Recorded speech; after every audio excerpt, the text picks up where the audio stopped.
Everyone, मेरा नाम शैली है। तो आप बहुत बुरे हो यार। कहाँ गए आप? कहाँ गए जिन्होंने अभी सुनाया था? क्या हुआ? या यू आप बहुत गंदे। आपने मुझे रुलाया है। मैंने? उन्होंने। हाँ। तो मैं सबसे पहले ये जानना चाहती हूँ कि कौन कौन यहाँ अपनी फैमिली से दूर एज ए स्टूडेंट रहता है। ओके। तो घर की तो बहुत याद आती होगी, सबसे ज्यादा मम्मी की। दिवाली का इंतजार है इसलिए। हाँ, पता है यही होता है हमारे साथ। मैं घर से आती नहीं हूँ कि मुझे घर भागने की जल्दी ज्यादा होती है। तो मेरी कहानी है कि तेरी याद सताती है। आई नो कि यहाँ सबने ब्रेकअप, प्यार, इन सब की बहुत बातें की होंगी।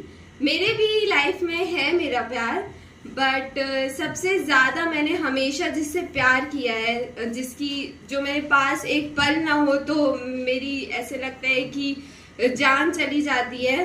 तो और मुझे लगता है यहाँ हम सब उस एक शख्स से बहुत ज़्यादा प्यार करते हैं, और वो एक शख्स अगर हमारे आंखों से एक पल के लिए दूर हो जाए ना, तो कुछ लगता है कि यार कुछ तो कमी है। तो क्या आप सब गेस कर सकते हो मैं किसके बारे में बात करने वाली हूँ?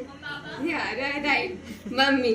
मैं ना बचपन से हमेशा अपनी मम्मी से बहुत ज़्यादा क्लोज रही हूँ। तो मेरी आदत है, मैं ना थोड़ी इमोशनल टाइप की हूँ। जैसे कि मैंने कहा कि उनकी पोएम ने मुझे अभी रुला दिया है। तो जब भी मैं घर से आती हूँ, मैं भले ही वहाँ पे 1 महीना रुक कर के आऊँ, बट जब भी मैं बस में बैठती हूँ, मम्मी को देखती हूँ, एक तो यार मेरी मम्मी, मैं चाह रही हूँ, मैं अपने इमोशंस कंट्रोल कर रही हूँ, मैं मुस्कुरा रही हूँ, मैं मम्मी को बाय बोल रही हूँ, एंड शी वाज लाइक और फिर वो रोने लगती हैं। फिर वो तो रो लेती हैं, उनको तो मैं नहीं मम्मी स्माइल करे, जा रही हूँ, आ जाऊंगी, फिर तुमको ना परेशान करूंगी, फिर तो तुम मुझे डांटोगी, फिर तो तुमको कि ऐसे मत बैठो, क्या यार फैला करके रखती हो सारा सामान।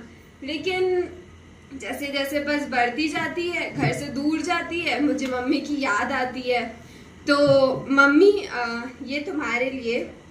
और आप सबको पता है, ये एक दिन मैं हॉस्टल में थी और मुझे मम्मी की याद आ रही थी। मुझे बहुत तेज फीवर था, मेरी बॉडी बहुत ऐसे वो हो रही थी। तो जब भी ना घर में ऐसा कुछ होता था, मेरी मदर टीचर हैं, तो जब भी घर में ऐसा कुछ होता था ना, वो तुरंत ऐसे स्कूल से आती थी थकी हुई एकदम ऐसे, लेकिन फिर भी वो मेरे पास आती थी, बैठती थी, मुझे चुप कराती थी, मुझे सुलाती थी, और वो तब तक मेरे पास होती थी जब तक मैं सो नहीं जाती थी। तो लेकिन उस एक दिन जब वो मेरे पास नहीं थी, जब उनकी मुझे याद आ रही थी, तो उनके लिए मैंने कुछ लिखा था। लिख तो लिया था, बट भेजना नहीं हो पा रहा था मेरे को उनको, क्योंकि मुझे पता था कि वो पढ़ेंगी, बट उनकी वो जो आंखें हैं ना, वो जो आंसू उनके बहेंगे, वो चुप कराने के लिए मैं उनके पास वहाँ नहीं होंगी। एंड मम्मा, ये तुम्हारे लिए कि कैसे लाऊं तुझसी कोई माँ, कि कैसे लाऊं तुझसी कोई माँ, तूने हमेशा मुझे अपने से पहले रखा है। कि कैसे लाऊं तुझसी कोई माँ, तूने हमेशा मुझे अपने से पहले रखा है। जब गुस्सा आता था और डर लगता था, और ये लगता था कि तुझसे ना दूर चली जाऊंगी, बहुत डांटती हो तुम, चली जाऊंगी एक दिन तुमको छोड़ करके इतना दूर कि फिर मुड़ करके भी नहीं देखूंगी, ये मत करो, ऐसे मत करो, यहाँ मत जाओ, वहां मत जाओ, क्या खा रही हो, ऐसे मत बैठो, कब तक आओगी, कितना बोलती हो, मत बोलो, चुप रहो, ये मत करो, वो मत करो, चुप। अब ये जो आवाजें है ना, अब ये कोई नहीं होता। अब ये पूछने वाला कि क्या खाया, कहाँ जा रही हो, ये कोई नहीं होता। अब जब तबीयत सताती है, तेरी याद आती है। लंच पीरियड में जब भूख सताती है, तेरी याद आती है। पीरियड्स जब बैंड बजाती है, तेरी याद आती है। दुनिया जब आग दिखाती है, तेरी याद आती है। तेरी प्यारी सी वो डांट भी अब बड़ा सताती है। हाँ जाओ कर लो, जब बाहर खाने के लिए वही मिलेगा ना, रोज रोज गंदा गंदा खाना, तब समझ आएगा। समझ आ रहा है माँ, तुम्हारे हाथों के बने खाने की बहुत याद आती है, तेरी याद सताती है।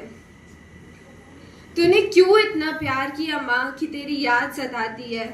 जब याद सताती है तेरी यादें रुलाती हैं। रो तो सारी रात लूं माँ, ये मैं उस वक्त लिख रही थी जब मुझे उनकी बहुत ज्यादा जरूरत थी, जब मुझे चाहिए था कि वो मेरे पास हो, मेरे बगल में बैठी हो, मुझे चुप कराए, मुझे बोले कि चुप हो जा बेटा, तेरे पास ही तो हूँ। तो मैं उनसे कह रही हूँ कि रो तो सारी रात लूं माँ, पर कोई चुप कराने के लिए नहीं होगा, ये बात सताती है। रो तो सारी रात लूं माँ, लेकिन चुप कराने के लिए कोई नहीं होगा, ये बात भी मेरी हंसी उड़ाती है। तेरी याद आती है। जब तेरे दिए लड्डू खाती हूँ तो वो तेरी मुस्कान सताती है। मेरी मम्मी ना बहुत टेस्टी सा लड्डू बनाती है लेकिन मैं अपने फ्रेंड्स को शेयर नहीं करती हूँ, क्योंकि जब वो मैं खाती हूँ ना, मुझे उनकी स्माइल याद आती है, मुझे उनका ऐसे कि वो कितने प्यार से उसको बना रही होती है ऐसे, मुझे उनका ना उनकी वो मेहनत दिखती है, उनका वो प्यार दिखता है कि चाहे वो स्कूल से आई हो, वो कितनी भी थकी हो, उनको पता हो कि हाँ मेरी बेटी कल चली जाएगी, तो लड्डू तो पैक करना वो देना कभी नहीं भूलती हैं। तो जब तेरे दिए लड्डू खाती हूँ तो तेरी मुस्कान सताती है। तेरी हर बात भी अब मुझे रोज सताती है। देखा माँ, देखा कितना दुष्ट बच्चा हूँ ना मैं दुष्ट बच्चा, बताइए आप लोग हूँ कि नहीं। जब तेरी याद सताती है सिर्फ तभी तेरी याद आती है माँ, जब ये दुनिया सताती है सिर्फ तभी तेरी याद आती है। जब खेलने कूदने पढ़ाई करने दोस्तों के साथ पार्टी करने में बिजी रहती हूँ तब कहाँ जाती है माँ, तब तो तेरी याद नहीं आती है। लेकिन जब अंधेरी रात में जब अकेले सड़क पर जाती हूँ और कोई साथ नहीं होता तो तेरी याद सताती है। तू मुझ पे ही गुस्सा करके मुझे क्यों मनाती है माँ, तू मुझ पे ही गुस्सा करके मुझे क्यों मनाती है माँ। देख अब तेरी इन्हीं हरकतों से तेरी याद आती है माँ, देख अब तेरी इन्हीं हरकतों से तेरी याद आती है माँ।